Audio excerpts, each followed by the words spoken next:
예레미야서 18장 13절로 23절까지 말씀 한 목소리로 같이 읽겠습니다. 시작. 그러므로 여호와께서 이와 같이 말씀하시니라. 너희는 누가 이러한 일을 들었는지 여러 나라 가운데 물어보라. 처녀 이스라엘이 심히 가증한 일을 행하였도다. 레바논의 눈이 어찌 들의 바위를 떠나겠으며 먼 곳에서 흘러내리는 찬물이 어찌 마르겠느냐. 무릇 내 백성은 나를 잊고 허무한 것에게 분향하거니와 이러한 것들은 그들로 그들의 길 곧 그 옛 길에서 넘어지게 하며 곁길 곧 닦지 아니한 길로 행하게 하여 그들의 땅으로 두려움과 영원한 웃음거리가 되게 하리니 그리로 지나는 자마다 놀라서 그의 머리를 흔들리라. 내가 그들을 그들의 원수 앞에서 흩어버리기를 동풍으로 함같이 할 것이며 그들의 재난의 날에는 내가 그들에게 등을 보이고 얼굴을 보이지 아니하리라. 그들이 말하기를 오라 우리가 꾀를 내어 예레미야를 치자. 제사장에게서 율법이 지혜로운 자에게서 책략이 선지자에게서 말씀이 끊어지지 아니할 것이니 오라 우리가 혀로 그를 치고 그의 어떤 말에도 주의하지 말자 하나이다. 여호와여 나를 돌아보사 나와 더불어 다투는 그들의 목소리를 들어보옵소서. 어찌 악으로 선을 갚으리까마는 그들이 나의 생명을 해하려고 구덩이를 팠나이다. 내가 주의 분노를 그들에게서 돌이키려 하고 주의 앞에 서서 그들을 위하여 유익한 말을 한 것을 기억하옵소서. 그러하온즉 그들의 자녀를 기근에 내어주시며 그들을 칼의 세력에 넘기시며 그들의 아내들은 자녀를 잃고 과부가 되며 그 장정은 죽음을 당하며 그 청년은 전장에서 칼을 맞게 하시며 주께서 군대로 갑자기 그들에게 이르게 하사 그들의 집에서 부르짖음이 들리게 하옵소서. 이는 그들이 나를 잡으려고 구덩이를 팠고 내 발을 빠뜨리려고 올무를 놓았음이니이다. 여호와여 그들이 나를 죽이려 하는 계략을 주께서 다 아시오니 그 악을 사하지 마옵시며 그들의 죄를 주의 목전에서 지우지 마시고 그들을 주 앞에 넘어지게 하시되 주께서 노하시는 때 이같이 그들에게 행하옵소서 하니라. 아멘. 예레미야의 어쩌면 고백록과도 같은 부분이 18장에서 20장까지 이어지게 됩니다. 그의 중심을 토해내는 기도는 어떤 때는 듣기가 애절하지만 어떤 때는 듣기가 부담스러운 부분들이 있죠. 어쩌면 우리는 이런 속마음의 기도를 가끔 감추기도 하고 또 스스로 자제하기도 하지만은 오늘 예레미야는 정말 목숨이 경각에 달리고 그가 변함없이 하나님의 말씀을 전했지만은 결과는 하나님의 말씀이 전해지기보다도 그 자신에 대한 박해나 핍박이 가중될 때 낙심하게 되죠. 우리는 하나님을 믿지만은 이런 어떤 굴곡을 경험하게 됩니다. 하나님께 전심으로 나아와서 하나님이 계신다는 것도 믿고 하나님께서 내 기도를 들으신다는 것도 믿지만은 그러나 응답되지 않는 기도, 또 상황이 바뀌지 않는 그런 어렵고 힘든 시간을 겪으면서 이런 마음에 이런 굴곡을 경험하는 것이죠. 오늘 하나님께서 다시 예레미야에게 도대체 이스라엘을 어떻게 돌이켜야 할지 또 돌이키지 않는 이스라엘은 지금 현재 어떤 모습인지를 이렇게 말씀해 주고 계십니다. 13절 14절입니다. 시작. 그러므로 여호와께서 이와 같이 말씀하시니라. 너희는 누가 이러한 일을 들었는지 여러 나라 가운데 물어보라. 처녀 이스라엘이 심히 가증한 일을 행하였도다. 레바논의 눈이 어찌 들의 바위를 떠나겠으며 먼 곳에서 흘러내리는 찬물이 어찌 마르겠느냐. 하나님께서는 시종 변함이 없으십니다. 우리는 하나님의 성품, 하나님의 본질에 관한 얘기를 나눌 때 하나님의 불변성에 관한 말씀을 잘 듣습니다. 하나님은 변치 않으십니다. 변하는 것은 늘 인간이죠. 하나님은 변치 않고 인간에게 은혜를 베푸셨습니다. 그러나 그 은혜를 받았다 받지 않는 것은 우리의 변덕이죠. 그는 하나님의 변함없음, 하나님의 불변성, 하나님의 일관성, 그걸 오늘 말씀을 통해서 이렇게 표현하고 있습니다. 레바논의 눈이 어찌 들의 바위를 떠나겠느냐. 레바논의 눈, 거기 헐몬산에 있는 눈 같은 것은 변함없이 그 자리에 늘 볼 수 있는 그런 모습으로 항상 있습니다. 그리고 거기서 흘러내리는 찬물은 변함이 없이 물이 흐르고 있습니다. 우리는 하나님께서 천지를 지으시고 이 천지가 운행하는 모습을 변함이 없도록 하셨습니다. 해가 어느 날 뭐 동쪽에서 떴다가 서쪽에서 뜨거나 그러지 않습니다. 바다 물결을 한번 보십시오. 변함이 없습니다. 어느 경계를 넘지 않습니다. 그래서 하나님은 하나님의 성품을 어쩌면 이 천지 만물 가운데 다 드러내놓고 계신 것이죠. 하나님께서 정말 그 자연 법칙 하나를 만드실 때 그냥 만드셨겠습니까? 과학자들이 정말 이 자연을 연구하면 연구할수록 어쩌면 절묘하게 조금이라도 어긋나면은 이 우주 전체가 붕괴될 것만 같은 그런 정확한 공식들을 보지 않습니까? 하나님께서는 어쩌면 우리 인생 가운데 상수로 존재하신다는 것을 늘 각인시키고 있는 셈이죠. 하나님은 변함이 없으신 분, 그런 변함없는 하나님께서 우리를 지으셨기 때문에 늘 반석과 같은 존재로 우리에게 안심을 주시는 것이죠. 하나님을 믿는다는 것보다도 우리를 더 굳건하게 하는 것은 없습니다. 하나님을 아는 것보다도 우리가 더 평강을 누릴 수 있는 길은 없습니다. 하나님이 어떤 분인지를 우리가 알아가면 알아갈수록 우리 인생이 어떤 요동을 치더라도 그분 안에서 평강을 잃지 않는 것이죠. 그런데 이스라엘 백성들은 뭐가 문제였느냐면 오늘 처녀 이스라엘로 표현하고 있고 이 처녀 이스라엘이 가증한 일을 행했다는 것입니다. 잘 아는 대로 처녀의 가치랄까요? 처녀의 특성이랄까요? 그건 순결입니다. 그런데 이스라엘이 순결을 잃었다는 것이죠. 늘 하나님을 떠나는 것을 음란에 비유합니다. 하나님 외에 다른 우상을 섬기거나 만들거나 하는 것을 간음에 비유합니다. 왜 그런 표현을 하시겠어요? 당연히 지켜야 할 것들을 지키지 않을 때 그런 표현은 하나님께서 불가피하게 쓰시는 것이죠. 마치 처녀 이스라엘이 그렇게 몸을 함부로 하듯 너희들은 믿음을 함부로 저버리는구나. 그걸 오늘 하나님께서는 이렇게 표현하십니다. 15절 보실까요? 시작. 물은 내 백성은 나를 잊고 허무한 것에게 분향하거니와 이러한 것들은 그들로 그들의 길 곧 그 옛길에서 넘어지게 하며 곁길 곧 닦지 아니한 길로 행하게 하여 옛길에서 곁길로 가게 되었다는 것입니다. 하나님께서 우리에게는 변함없는 성품을 보여주시고 하나님을 따르는 변함없는 길, 그 길이 아무리 오래된 길이더라도 그 길은 하나님께로 향한 길이어서 그 길을 가면 되는데 그 길로 가지 않고 곁길로 자꾸 빠진다는 거예요. 그래서 가만 보니까 이 곁길 유혹이라는 게 참 커요. 특별히 보면은 사람들마다 성품이 달라가지고 어떤 사람은 변함없이 아무리 그게 좀 오래 다녔어도 그 길을 계속해 다니는데 저같이 좀 못된 사람은 늘 새 길을 찾아요. 그래서 그냥 안심하고 갈 수 있는 길을 두고 곁길로 빠졌다가 헤맵니다. 그러면 또 부부간에 되게 싸우게 되지만은 곁길로 빠진 남자는 결코 길을 묻지 않습니다. 고집스럽게 그 길을 방황하다가 목적지하고 점점 멀어지는 길을 가게 되는 것이죠. 그때라도 아내가 돌이키라면 돌이키면 되는데 안 돌이킵니다. 또 가다가 길을 잃으면 물으면 되는데 안 묻습니다. 끊임없이 고집대로 가다가 목적지와도 멀어지지만은 계획한 시간에 도착 못하는 거죠. 그런데 오늘 하나님께서 우리가 지금 신앙생활을 하다가 옛길에서 벗어나서 곁길로 벗어난 이스라엘 백성들을 알려주고 계십니다. 그들의 문제가 신앙의 문제가 뭐냐?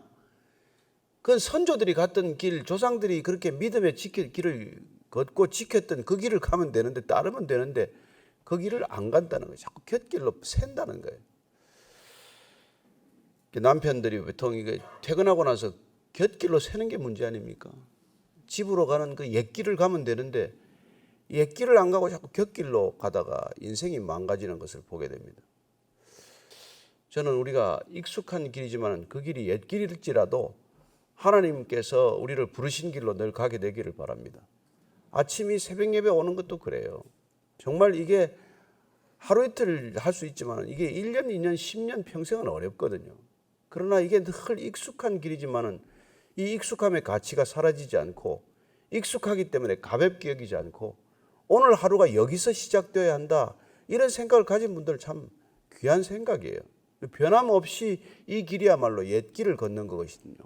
오다가 예를 들어서 갑자기 다른 길로 새면 그게 사실은 이 유혹의 길 아니겠습니까?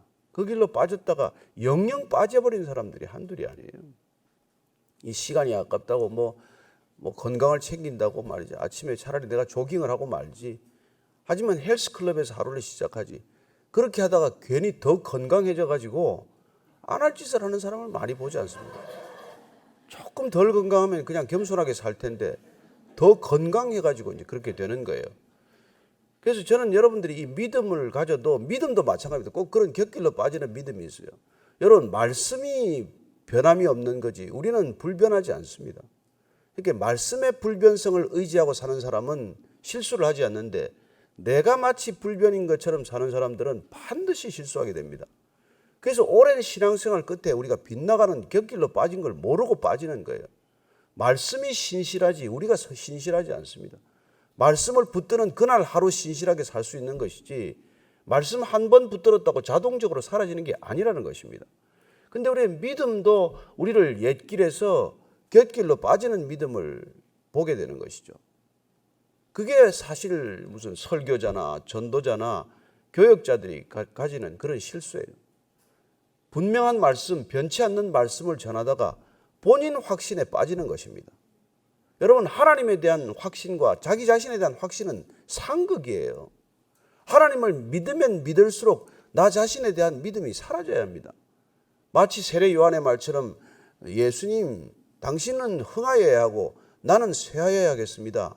그게 믿음의 정직한 고백이라면 하나님은 점점 더 높아져야 하고 나는 점점 낮아져야 하고 하나님은 더욱더 분명한 그런 반석의 분이셔야 하고 나는 점점 연약한 사람이어야 하는데 우리가 그 변함없는 말씀, 능력의 말씀, 믿음 있는 이 말씀을 자꾸 전하고 그 말씀을 자꾸 대하다 보면 나를 과신하게 되는 거예요. 그래서 나는 실수하지 않는 사람, 나는 변함이 없는 사람, 나는 언제나 옳은 사람 이런 착각에 빠질 수 있다는 것입니다. 왜 예레미야가 이렇게 오랫동안 이렇게 박해를 받아가면서도 말씀을 전할 수 있습니까? 하나님의 말씀에 대한 믿음 때문인 것이죠. 말씀에 대한 신실함, 말씀에 대한 그런 일관성을 지니고 있기 때문에 예레미야는 한 시대의 고통 가운데서도 계속해서 예언을 할 수 있는 것이죠. 근데 보통은 하다가 그 메시지가 변질되는 까닭은 하나님의 말씀에 대한 믿음이 아니라 말씀을 전하는 자기 자신에 대한 믿음이 커지게 되면 반드시 우리는 실족하고 넘어지게 된다는 것입니다. 신앙생활 전반에 관해서 저는 그런 것들을 우리가 보지 않습니까? 그래서 오래 믿었는데 왜 저렇게 모습이 변하나? 왜 사람은 점점 더 저렇게 더 모습이 이상해지나? 그런 걸 보게 되는 것이죠. 저는 우리가 평생을 이 아침 자리를 지킨다고 하더라도 오늘 하루 지키는 것이 전부인 줄로 믿으시기 바랍니다. 어제 나왔던 기억은 깡그리 잊어버리고 내일 또 나올 수 있다는 가능성도 우리는 염두에 두지 않고 오늘 이 자리 이 시간에 내가 나올 수 있다는 것에 감사할 수 있게 되기를 바랍니다. 16절입니다. 시작. 그들의 땅으로 두려움과 영원한 웃음거리가 되게 하리니 그리로 지나가는 자마다 놀라서 그의 머리를 흔들리라. 내가 그들을 그들의 원수 앞에서 흩어버리기를 동풍으로 함같이 할 것이며 그들의 재난의 날에는 내가 그들에게 등을 보이고 얼굴을 보이지 아니하리라. 하나님께서 끊임없이 이렇게 무슨 우리를 지금 협박하는 겁니까? 하나님 우리한테 협박해서 얻을 게 뭐 있습니까? 우리한테 뭘 빼앗아서 하나님이 덕볼 일이 뭐 있어요? 여러분 하나님은 덕볼 일이 하나도 없습니다. 창세 이래로 요한계시록까지 하나님이 우리에게 말씀하셔서 덕볼 게 없습니다. 성경 전체를 통해서 248개 하라, 365개 하지 말라는 말, 그래서 613개 계명을 그들이 출해냈지만 그 모든 계명들이 인간을 이롭게 하는 거지 하나님 이롭자고 하는 거 아닙니다. 우리가 자녀들에게 잔소리하면 우리 이롭자고 하는 것입니까? 그러니까 성경 전체는 우리를 위한 가이드북이지 하나님 우리한테 덕볼 게 뭐 있겠어요? 하나님은 우리를 통해서 덕보려고 하는 게 아니라 우리가 정말로 가장 아름다운 삶, 가장 풍성한 삶, 가장 넉넉한 삶을 살 수 있도록 우리에게 이 말씀을 하시는 것이지 우리가 어떻게 해서 하나님이 뭘 덕보겠어요? 저와 여러분들이 하나님한테 무슨 제가 뭐라도 해드린 것처럼 생각하는 것처럼 착각이 없습니다. 우리는 하나님한테 해드릴 게 없어요. 하나님을 기뻐하는 것이 가장 하나님께 해드릴 수 있는 일입니다. 하나님을 아빠라고 변함없이 부르고 아빠를 변함없이 의뢰하는 것, 신뢰하는 것보다도 더 하나님을 기쁘게 할 수 있는 일은 없습니다. 믿으십니까? 예. 그래서 우리가 하나님을 누려야 한단 말이에요. 하라, 하지 말라, 이 모든 것들을 우리가 누리게 하기 위한 하나님의 지혜인 줄로 믿으시기 바랍니다. 근데 그렇게 자꾸 하라 하는 것 안 하고 하지 말라는 것 하면 동풍이 거기 이 중동 지방에는 동풍 불면 큰일 납니다. 이제 바싹 마른 동풍, 뜨거운 열풍이 불어오면은 그 요나서 보면 알지 않습니까? 뭐 박넝쿨이 금방 말라버리고 그냥 죽을 것 같이 돼가지고 나를 차라리 죽여주십시오 이런 기도가 나오는 그런 꼴이 된다는 거예요.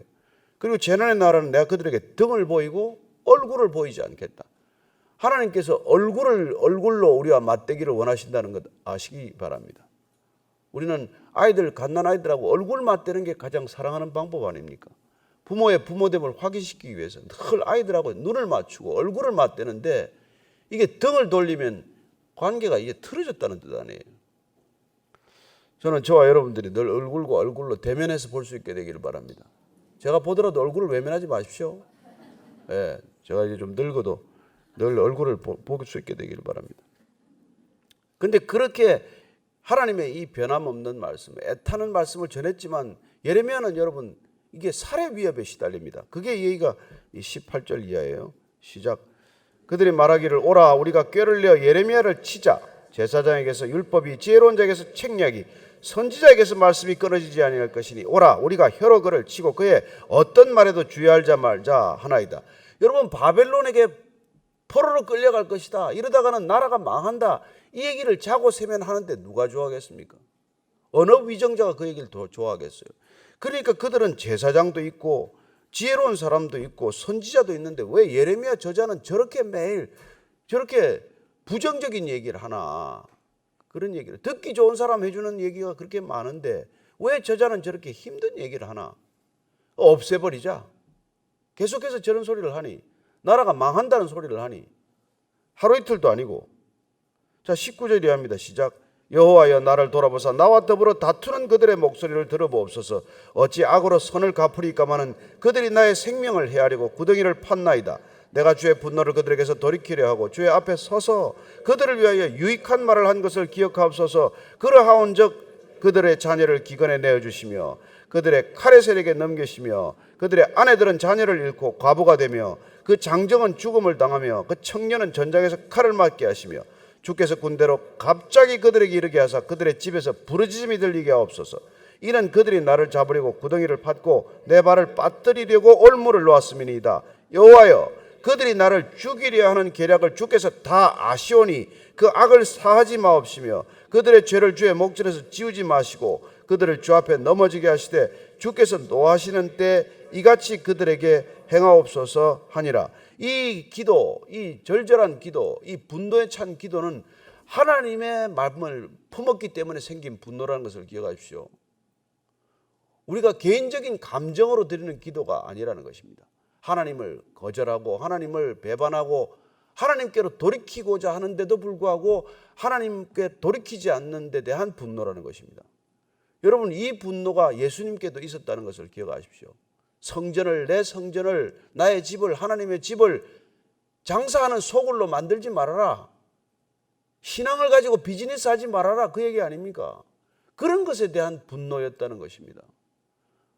오늘날 우리가 마찬가지죠. 죄악에 대한 분노 아닙니까? 결국은. 그래서 정말 기도 내용은 들어보면 입에 올리기가 좀 부담스럽지만 저는 우리가 하나님을 전하고자 할 때 하나님이 전해지지 않는 데 대한 하나님을 그렇게 늘 능멸하는 자들에 대한 이런 분노가 있을 수 있다는 것이죠. 그리고 또 예수님께서 그렇게 정리를 해주셨습니다. 사울아 사울아 내가 왜 나를 핍박하느냐. 사울이 예수님을 언제 만난 적이 있습니까? 박해한 적이 있습니까? 십자가에 못을 박았습니까? 그러나 하나님은 하나님의 자녀들과 동일시한다는 것을 기억하십시오. 그래서 그리스도인에 대한 박해는 예수님에 대한 박해라는 것을 예수님께서 분명히 얘기해 주십니다. 그게 사도 바울이 돌이키게 된 동기라는 것입니다. 내가 지금 그리스도인들을 잡아서 체포해서 넘기는 것이 아니라 그리스도를 박해하는 것이구나. 이걸 알았을 때 섬찟해진 것이죠. 내가 하나님을 지금 대적하고 있는 것이구나. 그렇습니다. 거기까지 가면 돌이키게 되겠죠. 그러나 보통 사람들은 그렇게 돌이키지 않습니다. 오늘 예레미야가 이렇게 그냥 간절한 마음으로 이런 심판이 결국 임하고 마는 것이니까요. 저는 이렇게 우리가 정말 그리스도인으로 살면서 하나님을 전하기 위해서 죽을 힘을 다해서 전할 때 거부한다고 하더라도 우리를 대적하는 것이 아니라 하나님을 대적하고 있다는 것을 알고 불쌍한 마음을 계속 품을 수 있게 되기를 바랍니다. 이게 지금 하나님께 올려드리는 정말 탄식과도 같은 기도지만은, 그러나 이 기도를 통해서 다시 예레미야는 회복되는 것입니다. 우리는 가다가 넘어지고 가다가 주저앉고 싶지만은 이런 기도를 통해서 이 기도를 그냥 하나님께 쏟아낼 때 하나님은 다시 우리에게 정서적으로 또 심리적으로 그리고 영적으로 안정감을 되찾아 주신다는 것을 기억하십시다. 그래서 우리가 하나님 앞에서 늘 솔직한 마음으로 변함이 없는 하나님께 변하는 우리의 마음을 늘 올려드리게 되기를 바랍니다. 안타깝게도 이 이스라엘 백성들은 왜 하나님을 떠났을까요? 왜? 저는 이 말씀, 계속되는 이 말씀을 보면서 말이죠. 그들은 출애굽을 경험한 백성들 아닙니까? 광야에서 40년간 자기들이 땅 한 번 갈지 않고 위로부터 오는 양식을 먹었던 사람 아닙니까? 40년간 만나를 먹고 살았던 백성들 아닙니까? 요단강을 건널 때 어떻게 건너니까? 마른 땅처럼 건너지 않습니까? 여리고성을 자기들이 무너뜨렸습니까? 여리고성이 무너뜨려지는 것을 목격하지 않았습니까? 그런데도 불구하고 어떻게 그럴 수 있냐고요. 골리앗을 쓰러뜨린 다윗의 후손들 아닙니까? 그런데 가나안 땅에 들어가서 뭐가 문제입니까? 보이는 것들을 보이지 않는 하나님의 능력으로 이겼음에도 불구하고 다시 보이는 것들에 속기 시작했다는 것입니다. 그렇습니다. 보이는 것들은 보이지 않는 힘으로 무너뜨려질 수 있는데도 불구하고 그런 경험과 그런 간정들이 있음에도 불구하고 이제 드디어 다시 보이는 것들에 본인들이 무너졌다는 것입니다. 그렇습니다. 우리가 늘 보이는 것들에 눈을 고정하면 우리가 무너지게 된다는 것을 기억하십시오. 보이지 않는 하나님을 붙들고 사는 사람들은 보이는 것들에 속지 않게 되기를 바랍니다. 너무 보이는 것들에 마음을 빼앗기지 마십시오. 이스라엘이 타락한 과정은 한마디로 보이는 것들에 다시 무너졌다는 것입니다. 그렇게 일껏 쓰러뜨렸던 골리앗의 후예들에게 다시 골리앗의 후손들을 보다가 쓰러졌다는 것입니다. 결국 그들은 하나님께서 부어주신 이 축복, 풍요, 넉넉함에 묶이기 시작하고 매이기 시작하고 그게 점점 더 중요해져서 보이지 않는 하나님을 점점 잊어갔다는 것입니다. 경제 성장, 경제 발전, 그게 목표가 아닙니다. 우리가 소득 3만 불이 4만 불 되는 게 목표가 아니에요. 될 수도 있고 안 될 수도 있지만 여러분 중요한 것은 그것을 가능케 한 하나님을 놓치면 말짱 헛일이라는 것입니다. 저는 우리의 신앙이 보이지 않는 하나님을 붙들므로써 보이는 이 모든 것들을 누리게 하시는 하나님을 우리가 그렇게 누리겠지만, 그러나 이 누리게 되는 것들에게 마음을 뺏기고 누리게 된 이 보이는 것들의 마음을 뺏기면 결국 하나님을 떠나게 되고, 하나님을 떠나면 다 잃는다는 것을 기억하십시오. 세상은 다 가졌지만은 아무것도 없습니다. 그러나 우리는 보이지 않는 하나님 한 분이지만은 하나님을 붙들면 다 가진 줄로 믿으시기 바랍니다. 그걸 굳게 믿지 않으면 보이는 것들에 날마다 우리의 마음을 뺏기고 흔들리게 된다는 것입니다. 외제차가 하나 지나가도 뺏기고, 브랜드 옷 입은 여자가 하나 지나가도 뺏기고, 눈을 크게 만든 여자가 다 지나가도 그냥 마음을 뺏기고, 하루 종일 마음을 뺏기고 산다는 것입니다. 저는 여러분들이 오늘도 마음을 굳게 지키기를 원합니다. 무릇 생명이 마음에서 나기 때문에 지킬 만한 어떤 것보다도 마음을 지키는 하루가 되기를 축복합니다. 오늘 기도할 때 하나님, 주님 저를 지켜주십시오. 하나님이 저를 지키시지 않으면 저는 저를 못 지킵니다. 저는 보는 것에 한순간 마음을 빼앗깁니다. 저는 보는 것들에 한순간 넘어집니다. 주님 저를 붙들어 주옵소서. 한번 그렇게 한번 기도하십시다. 하나님, 그렇게 많은 기적과 간정, 기적과 능력을 체험했음에도 불구하고 이스라엘 백성들은 가나안 땅에서 보이는 것들의 마음을 다 빼앗겼습니다. 우상의 마음을 빼앗기고, 텐트에 살다가 벽돌 집의 마음을 빼앗기고, 다 마음을 빼앗기고 말았습니다. 하나님을 떠나고 말았습니다. 우상에 달려가고 말았습니다. 주님 그들을 불쌍히 여겨주셔서 그토록 돌아오라, 내게로 돌아오라, 이제는 돌아오라 말씀하셨지만은 주님을 등지게 한 이스라엘 백성들의 그 모습, 바로 우리 자신의 모습임을 고백하오니 주님 오늘도 보이지 않는 하나님 붙들고 내 손에 아무 증거 없어도, 내 눈에 아무 증거 없어도 오직 주님 한 번 바라보며 걷는 믿음의 길 되게 하여 주옵소서. 하나님 메마른 땅을 종일 걸어갈지라도 피곤치 않게 하시고 오늘 하루 종일 걸어도 주님으로 인하여 가볍고 날랜 걸음 되게 하여 주옵소서. 하나님 아버지, 오늘도 이스라엘 백성들이 걸었던 그 안타까운 걸음 답습지 않게 하시고 오직 손에 아무 증거 없고 내 눈에 증거 아니 배워도 오직 하나님 한 분만을 믿고 그렇게 가벼운 걸음 걷기로 결정한 이 자리에 고개 숙인 모든 우리 믿음의 지체들이 다시 한번 주 앞에서 믿음을 결단케 하여 주옵소서. 주님을 떠나지 않겠습니다. 주님 버리지 않겠습니다. 주님이면 족합니다. 주님 한 분이면 만족합니다. 그렇게 고백하는 하루 되게 하여 주옵소서. 이제는 십자가에서 그 고백을 온전히 올려드린 우리 구주 예수 그리스도의 은혜와 아버지의 사랑과 성령의 기름 부으심이 오늘 말씀으로 흠뻑 우리의 일용할 양식을 먹고 시작하는 이 자리에 고개 숙인 모든 말씀의 형제 자매들 위해 지금부터 영원까지 함께 하시기를 간절히 축원하옵나이다. 아멘.